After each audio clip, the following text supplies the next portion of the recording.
Hey guys, Eric Temple here. Really quick, going to talk about the bar in relation to shins during the initiation of the deadlift. So if you would have asked me this about 6 to 8 months ago, my answer would have been yes, it can come in contact with your body throughout the lift. We want to keep it in close so it doesn't drift out far in front of us. But my thought process on the lift has changed based on the mechanics. So if we think about what the goal of the lift is, it's to get the bar to lock out at the very top. Our hips need to meet the bar. Think about it in terms of bar path. Straight up and down.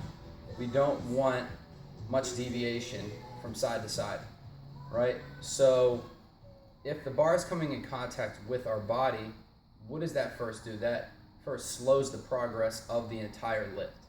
And that's the last thing that we want to do. So if the bar is scraping up your shins, we are losing momentum, or not momentum, but we're losing the ability to get that weight up off the floor to lockout. So if we think of some of the cues that we use for some of our clients, one that I can think of is pull the slack out of the bar. The first thing that people think when they hear pull the slack out is to pull the weight. That's the last thing that we want to do in the lift, right? Pulling, it shifts the load from the hips now to the lower back. We definitely don't want that. So if you initiate the movement by applying force vertically into the floor, again, bar path being straight up and down, no real deviation side to side, the hips will rise slightly from where they started, the bar will balance you out, and that bar should come straight up as your hips meet the bar, okay?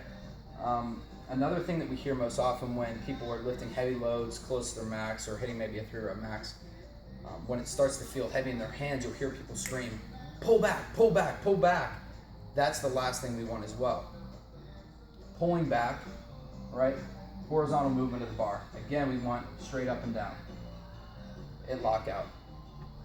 Another reason why we don't want to pull the weight back, you see a lot of people miss weights at the bottom of their knee or miss it right above the knee or right off the floor. But the reason people miss there is because once they get to the point where that bar starts to feel heavy, they've now forgot about applying force through their feet, and when they hear a pull back, the last thing that they think is their feet, and they start pulling the weight back.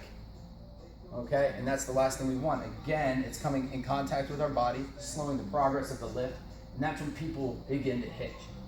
So if you're in sumo deadlift, of course, you start pretty close to the bar, get in position, push.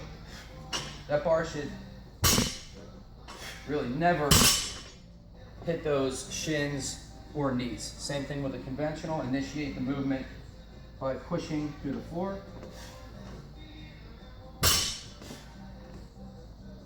And the bar will balance us out, okay? So again, in terms of bar to shin relationship during the lift, we don't want it to hit the shins. Think push instead of pull. And in terms of bar path, straight up and down, not much horizontal deviation from side to side. And we don't want the weight to slide up our body at all because that slows the progress of the lift. And that's the last thing we want. So keep those things in mind, guys. Thanks for listening.